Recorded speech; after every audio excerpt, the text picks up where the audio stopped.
I thought making a simple 2D basketball game would be easy. Turns out the hardest part wasn't coding, it was art. Still, I was kinda ready for the project.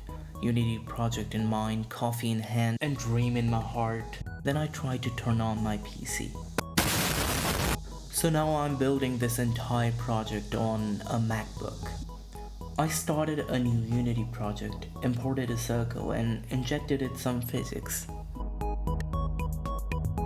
I need to give the player something to do, so I created a script, attached it to my balls, and made a collider so that it won't fall down to eternity. Now the ball is not bouncing, and one thing about basketballs that we all know is that they bounce. So I created a physics material and tweaked its bounciness and friction values and attached it to my ball. I wasn't very happy with the curve the ball made when I applied force, so I started tweaking the values and got to a result I was okay with for now. I made a hoop with simple sprite shape and used some advanced mathematics to figure out if the hoop is wide enough for the ball to go through. After adding a box collider to it, I think it's now ready to learn some behavior. The ball couldn't pass through the hoop because I forgot about this checkbox. I didn't want the players to score by throwing the ball up into the hoop like some kind of reverse dunk because that would be too easy. So I had two choices, use two triggers or just check the ball's vertical velocity. I went with the velocity because gravity knows the best, or at least Unity gravity. I've never used this method before, so I checked Unity documentations. And the method was quite simple to implement on my code, and as you can see, it's not working. After I figured out my stupidity, score system was finally working. I couldn't decide between chaos and precision, so I added two game modes. One is normal mode, you tap space, you keep tapping it to move the ball around. The other is one shoot mode, you aim, you charge your shot, and then hope the ball goes in. So using simple sprite shapes again, I designed a basic arrow that players can rotate to choose the direction of their shot.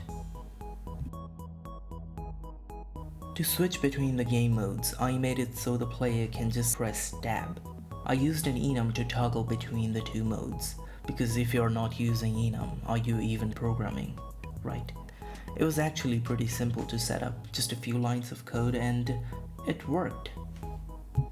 Then I ran into a problem. The ball wasn't exactly following the arrow's direction. Turned out it was exactly 90 degrees off. Once I spotted that, fixing it was easy and I got it working very quickly.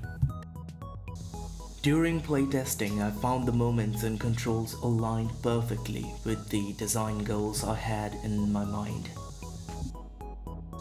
So now I'm working on the power bar.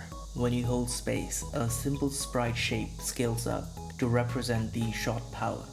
The longer you hold, the larger the bar becomes, and the value directly maps to the force applied to the ball. At full size, the ball shoots with maximum force, and at minimum, it barely moves.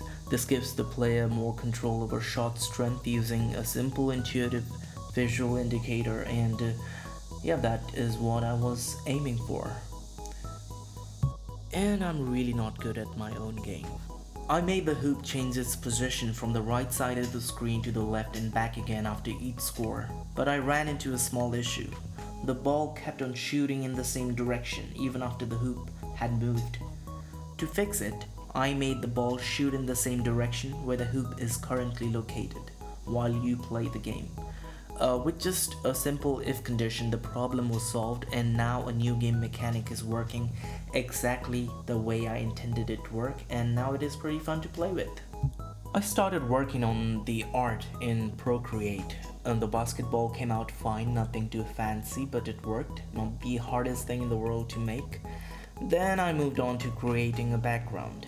I wanted to make a simple boys' room to give it a cozy feel.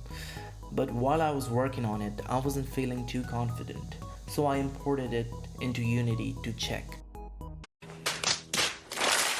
And yeah, it was a visual disaster. I honestly couldn't continue after that. I'll finish polishing the game next week with better art and fresh mindset. So thanks for watching, and see you in the next video.